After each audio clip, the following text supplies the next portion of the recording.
Friends, இப்போ நம்ம பார்க்க போற டாபிக் வந்து ஏசி சர்க்யூட் கண்டெய்னிங் எ பியூர் ரெசிஸ்டர். இந்த டாபிக்கை பார்க்கறதுக்கு முன்னாடி இதுக்கப்புறம் வரும் AC circuit containing pure inductor, AC circuit containing pure capacitor, இப்படிலாம் நிறைய வரும். இதெல்லாம் பார்க்கறதுக்கு முன்னாடி இங்க ஒரு லாவை நம்ம யூஸ் பண்ணுவோம். பேசிக்கலா ஒரே ஒரு லா, அது என்னன்னா கிர்ச்சாஃப்ஸ் உடைய வோல்டேஜ் ரூல், இல்லைன்னா கிர்ச்சாஃப்ஸ் உடைய செகண்ட் லா அப்படின்னு படிப்போம். இல்லைன்னா வோல்டேஜ் லூப் அப்படின்னு கூட படிச்சிருப்போம். இது என்ன படிச்சிருப்போம் யோசித்து பாருங்க.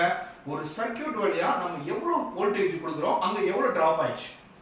நான் எவ்வளவு கொடுத்தேனோ அதுக்கேற்ற மாதிரி அங்க டிராப் ஆயிருக்கும். நான் 10 கொடுத்தேன்னா அதுக்கேற்ற மாதிரி அங்க என்ன இருக்கும். சப்போஸ் 2 லோடு இருந்துச்சுன்னா 5 + 5 டிவைட் ஆயிருக்கும். சப்போஸ் நான் 100 கொடுக்குறேன்னா 50 + 50 டிவைட் ஆயிருக்கும். ஸோ நம்ம எவ்வளவு கொடுக்குறோம் அங்க எவ்வளவு டிராப் ஆயிருக்கு, இதான concept. which is equal to நான் கொடுத்தது அங்க எனக்கு டிராப் ஆயிருக்கு. இப்போ பாருங்க, the sum of voltage rise across any loop is equal to sum of voltage drops across that loop. இதான் கான்செப்ட். இப்போ இந்த டயகிராம்ல பாருங்களேன், நான் ஒரு 5 வோல்ட் என்ன பண்றேன் இந்த சர்க்யூட்டுக்கு பாஸ் பண்றேன். It is closed circuit. நான் 5 வோல்டேஜ் சப்ளை பண்றேன். இங்க 2 லோடு வச்சிருக்கேன், லோடு 1 லோடு 2. அப்ப லோடு 1ல எனக்கு எவ்வளவு டிராப் ஆகுது அப்படி நானா சொல்றேன். நான் 5 வோல்ட் கொடுத்திருக்கேன், இந்த லோடுல வந்து ஒரு 3 வோல்ட் டிராப் ஆகுது, இந்த லோடுல வந்து ஒரு 2 வோல்ட் டிராப் ஆகுது. அப்ப 3 + 2 5. அப்ப நான் கொடுத்தது எனக்கு அங்க என்ன ஆயிடுச்சு, டிவைட் ஆயிடுச்சு. சோ அதுதான் நம்ம சிம்பிளா சொல்லுவோம், sum of voltage rise is equal to sum of voltage drop. இப்படி போட்டோம்னா என்ன அர்த்தம், இப்படி போட்டோம்னா summation. அப்ப நான் கொடுத்தது 5, இங்க வோல்டேஜ் ரைஸ் ஆயிருக்கிறது 5, வோல்டேஜ் டிராப் ஆயிருக்கிறது 5. நம்ம இங்க எத்தனை லோடு இருக்கோ அத்தனை லோடுக்கு எவ்வளவு டிராப் ஆயிருக்கு அதை ஆட் பண்ணணும். சோ ஒண்ணு மட்டும் சொல்ல முடியாது, இங்க ஒரு லோடு இருக்கு, இங்க ஒரு, அப்ப 3 + 2 எனக்கு டிவைட் ஆயிருக்கு.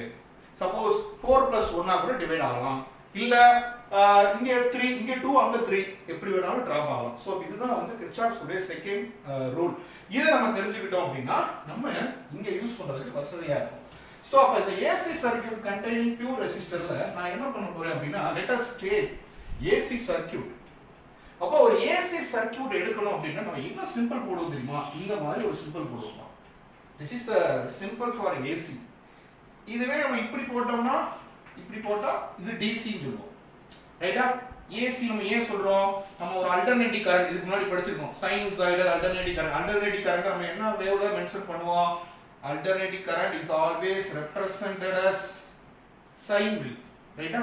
அப்ப என்ன சைன்ல தான் மாறிட்டே இருக்கும், 0 மேக்ஸிமம் 0 மினிமம் 0 மேக்ஸிமம் இப்படி ஆல்டர்னேட்டா மாறும் இல்லையா. அப்ப இந்த சைன் வேவ் தான், இந்த சைனூசாய்டல் அல்டர்னேட்டிவ் வோல்டேஜ் தான் நம்ம இங்க சிம்பிளா கொடுத்திருக்கோம். அப்ப ஏசி சோர்ஸ் அப்படினா நம்ம என்ன நினைச்சுக்கணும், this is the AC source உடைய சிம்பிள். இந்த ஏசி சோர்ஸை நம்ம ஒரு பியூர் ரெசிஸ்டரோட கனெக்ட் பண்றோம். அப்ப திஸ் இஸ் ஆர், இது ஏசி சோர்ஸ். அப்படி கனெக்ட் பண்ணீங்கன்னா நம்ம எவ்வளவு வோல்டேஜ் உள்ள கொடுத்துருக்கோம், எவ்வளவு வோல்டேஜ் இங்க ரைஸ் ஆகுது அப்படின்னா, சப்போஸ் நம்ம ஏற்கனவே நம்ம படிச்சிருக்கோம், ஒரு லோடு வழியா நம்ம என்ன பண்ணுவோம், ஒரு கரண்ட் கொடுத்தோம்னா, வோல்டேஜ் கொடுத்தோம்னா அந்த லோடுல ஃப்ளக்ஸ் கிரியேட் ஆகி அங்க ஒரு EMF இன்டியூஸ்ட் ஆகும். இதெல்லாம் படிச்சிருக்கோம் ஏற்கனவே. நம்ம இன்டியூஸ்ட் EMF படிச்சிருக்கோமா, induced EMF is equal to epsilon is equal to epsilon m sin omega t அப்படின்னு நம்ம படிச்சிருக்கோம், ரைட்டா. சோ அப்ப இங்க நம்ம என்ன சொல்றோம், நம்ம கொடுக்கிறது வோல்டேஜ், ஆல்டர்னேட்டிவ் கரண்ட் வோல்டேஜ் தானே. அத நான் எப்படி சொல்றேன்னா, V = Vm sin omega t. நல்லா கவனிங்க, இது நான் கொடுத்தது, this is the input. இப்போ ஒரு DC னா ஒரு 10 வோல்ட் கொடுக்கும் இல்லையா, that is the Vm. அப்ப Vm அப்படின்றது எப்போ வந்து நான் கொடுத்த வோல்டேஜ் வந்து இங்க மேக்ஸிமம் ஆகும்.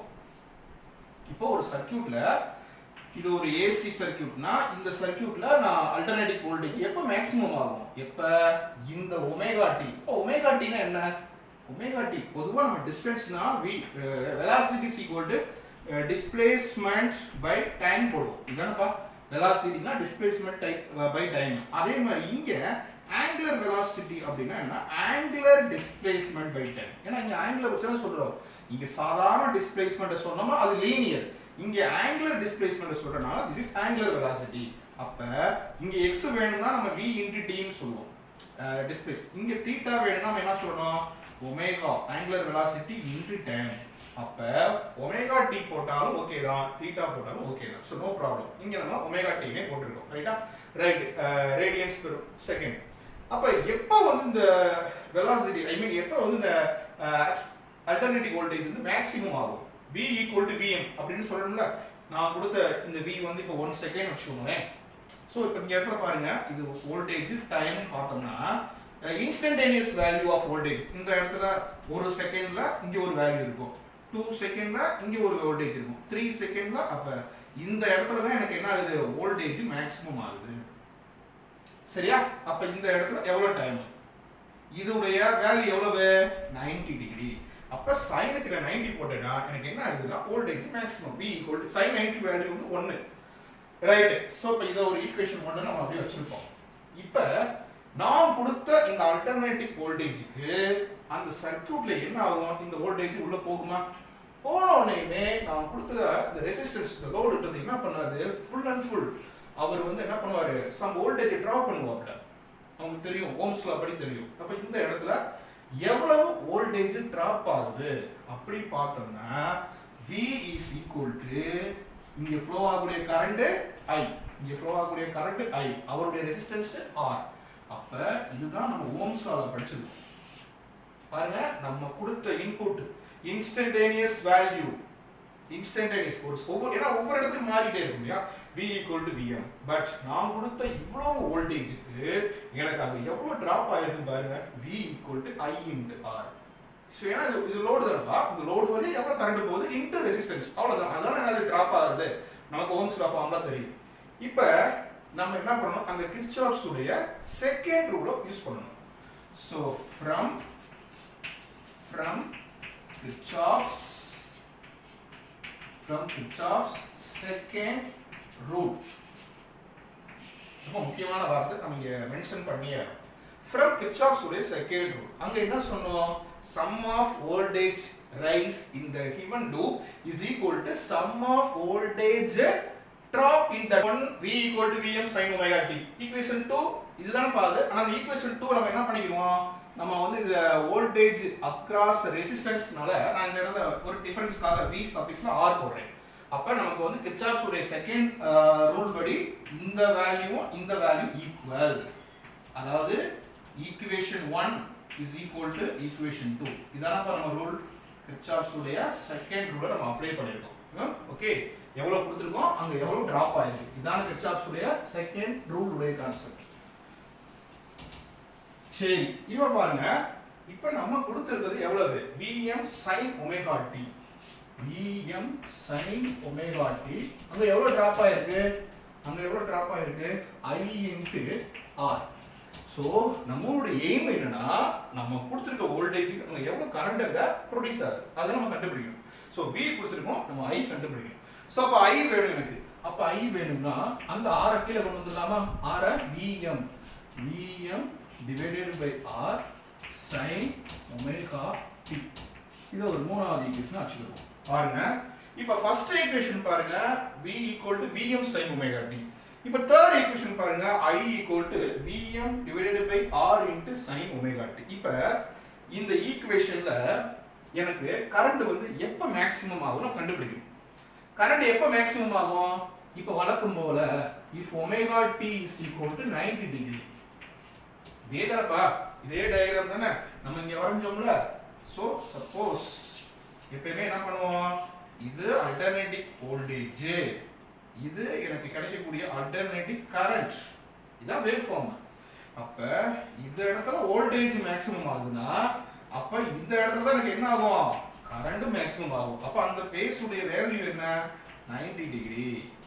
சரியா, நீ VI அந்த கிராஃப் வரைஞ்சினா சோ வோல்டேஜ் 90 டிகிரி தான் இங்க மேக்ஸிமம் ஆகுது. ஐ மீன் அந்த பேஸ் பாயிண்ட், அதே மாதிரி தான் கரண்ட்மே.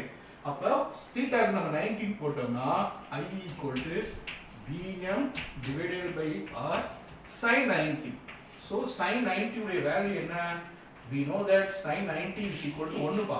sin 90 உடைய வேல்யூ 1. அப்ப என்ன எழுதலாம், I = Vm by R. இதுதான் என்னது, மேக்ஸிமம். எப்ப கரண்ட் மேக்ஸிமம் ஆகுது கண்டுபிடிக்கிறோம். அப்ப ஒமேகா t 90 டிகிரி போடும்போது எனக்கு கரண்ட் உடைய வேல்யூ மேக்ஸிமம் ஆகுது. அப்ப நான் அதனால என்ன சொல்றேன், மேக்ஸிமம் கரண்ட். இது ஆர்டினரி கரண்ட் உடைய எக்ஸ்பிரஷன். இந்த கரண்ட் எப்ப மேக்ஸிமம் ஆகுது, when theta is equal to, so if omega t is equal to 90 degree, I என்ன சொல்றோம், நம்ம Im னு போடுறோம். Im என்னது, மேக்ஸிமம் கரண்ட். ரைட்டா? அப்ப இந்த எக்ஸ்பிரஷன் போய் இங்க சப்ஸ்டிட்யூட் பண்ணலாமா, நமக்கு கிடைச்ச IM உடைய வேல்யூவை இங்க போய் ஈக்குவேட் பண்றோம் இல்லனா சப்ஸ்டிட்யூட் 4 in 3 ரைட்டா அப்ப இன்ஸ்டன்டேனியஸ் கரண்ட் அப்ப I னா என்ன அர்த்தம் இன்ஸ்டன்டேனியஸ் அந்த செகண்ட்ல instantaneous value of alternating current instantaneous value of alternating current இது instantaneous value of alternating voltage இங்க எவ்வளவு சொல்றோம் அப்ப இந்த Vm by R எடுத்துட்டு சரி நம்ம என்ன பண்ணலாம் Im போடலாமா இந்த ஈக்குவேஷன்ல Vm by R எடுத்துட்டு I equal to Im sin omega t இப்ப ஈக்குவேஷன் 1 ஐ 5 ஐ கம்பேர் பண்ணி பாருங்க compare equation 1 V equal to Vm sin omega t I equal to Im sin omega t அப்பனா என்ன சொல்ல வரோம் இவர் என்ன பேஸ் இவர் omega t தான் இவர் 0 னா அவர் 0 இவர் 90 னா அவர் 90 ஏன்னா நம்ம ரெசிஸ்டன்ஸ் வச்சு நம்ம படிக்கிறோம் நமக்கு தான் தெரியுமே ஓம்ஸ் லா கான்செப்ட் என்ன V is directly proportional to I okay அப்ப என்ன சொல்ல வராங்கன்னா ரெண்டு பேருடைய வேல்யூ எனக்கு ஒண்ணா தான் வருது அப்ப இவங்களுக்கு நம்ம ஒரு வேவ் டயகிராம் நம்ம வரைஞ்சாகணும் சோ வேவ் டயகிராம் நம்ம இன்னும் அழகா தெளிவா வரைவோமா சோ இது ஆர்டினரி டயகிராம் நான் ரப் பண்ணிடுறேன் சோ டெரிவேஷன் மட்டும் கீழ அப்படியே இருக்கட்டும் இப்போ வேவ் டயகிராம் நம்ம இப்ப வரைவோம் வேவ் டயகிராம் வரைஞ்சோம்னா this is alternating நான் கொடுத்த இன்புட் வோல்டேஜ் ஓகேவா இது alternating வோல்டேஜ் இந்த இடம் தான் நான் என்னன்னு சொல்றேன் இதுதான் Vm ஓகே அதான் என்னது Vm maximum peak value of voltage அப்ப எனக்கு ஆல்டர்னேட்டிவ் கரண்ட் எப்படி கிடைக்குது பாருங்க இந்த மாதிரி கிடைக்கும் சோ இது T இங்க நம்ம என்ன எடுத்துறோம் I க்கும் பார்க்கறோம் V க்கும் பார்க்கறோம் சோ இது I சரியா மேல உள்ள ஃபர்ஸ்ட் நான் வரைஞ்சது V அது V செகண்ட் இருக்குது I இப்போ பாத்தீங்கன்னா V க்கும் I க்கும் மேக்னிட்யூட் வேற வேற அது நம்ம சொல்லல பாருங்க இதோட B அதிகமா இருக்காரு இது கம்மியா இருக்காரு நமக்கு அது தேவையே இல்ல ரெண்டு பேருடைய பேஸ் எவ்வளவுன்னு நம்ம இங்க பார்க்கறோம் சோ ரெண்டு பேருடைய பேஸ் மீன் எவ்வளவு தான் வரும் இது வந்து pi by 2 0 நமக்கு அப்ப அவங்களுடைய பேஸ் வந்து 90 டிகிரி ரெண்டு பேரும் ஒரே பேஸ்ல இருக்காங்கன்னு அர்த்தம் அப்புறம் என்ன அர்த்தம் இங்க பாருங்க இப்போ உதாரணத்துக்கு இவர் இப்படி போறாருன்னா இவர் வரக்கூடிய அதே பாத்துல தான் அவரு வராரு அவ்வளவுதான் இப்படி போனா அதுக்கு பேர் என்னது இதுக்கு பேஸ் டிஃபரன்ஸ் வந்து கிடையாது ஏன்னா ஸ்டார்டிங் வந்து ஒரே பாயிண்ட் ரெண்டு பேரும் ஒரே பாயிண்ட்ல தான் கிளம்புறாங்க சோ இங்க வந்து பேஸ் டிஃபரன்ஸே கிடையாது அப்பனா அவங்க ரெண்டு பேரும் ஒரே பேஸ்ல இருக்காங்க இன் பேஸ் அப்படின்னு அர்த்தம் சரி இதுக்கு பேர் தான் என்னது வேவ் டயகிராம் அப்ப நம்ம வேவ் டயகிராம்னா வரைஞ்சிட்டோம் பட் நம்ம இதுக்கு முன்னாடி என்ன படிச்சிருக்கோம் இந்த வேவ் டயகிராமை நம்ம யாரோட கம்பேர் பண்ணணும் சோ பேஸர் டயகிராமோட கம்பேர் பண்ணணும் சோ வேவ் டயகிராமை நம்ம சோ இதோட பேஸர் டயகிராம்ன்றது கொஞ்சம் சிம்பிளா இதுக்காக கொண்டு வந்தோம் ஓகே இப்போ நம்ம இந்த படத்தை இப்படி வரைவோம் so this is the reference axis அங்க போட்டுருக்க அதே மாதிரி தான் கீழ ரெஃபரன்ஸ் ஆக்சிஸ் போட்டுருக்கேன் இப்போ பாருங்க இப்போ இந்த வோல்டேஜ் அல்டர்னேட்டிவ் வோல்டேஜ் இல்லையா அதுக்கு நேரா ஒரு டிட்டோ வச்சுக்கணும் அங்க எவ்வளவு இருக்கு பாருங்க சோ அப்ப திஸ் இஸ் நான் என்ன பண்றேன் ஆரிஜின்ல இருந்து அதோட லெந்த் அப்படியே வரையறேன் ஓகே அப்ப இதுதான் எனக்கு என்ன இது வோல்டேஜ் அதே மாதிரி கரண்ட் இருக்கு இல்லையா செகண்ட் கீழ உள்ளது என்னது கரண்ட் தானே கரண்டுடைய கரண்ட்டுக்கு நேரா நம்ம டிட்டோ வரைஞ்சோம்னா அவருடைய பாயிண்ட் இதுதான் current so this is I this is V இப்ப பாருங்க ரெண்டு பேரும் ஒரே பேஸ்ல தான் இருக்காங்க சப்போஸ் நீங்க வந்து ஒமேகா t ன்னு சொன்னீங்கன்னா சோ I க்கும் இந்த இதுக்கும் எவ்வளவு பேஸோ அதே தான் V க்கும் ஆனா பாக்கும்போது தெரியுது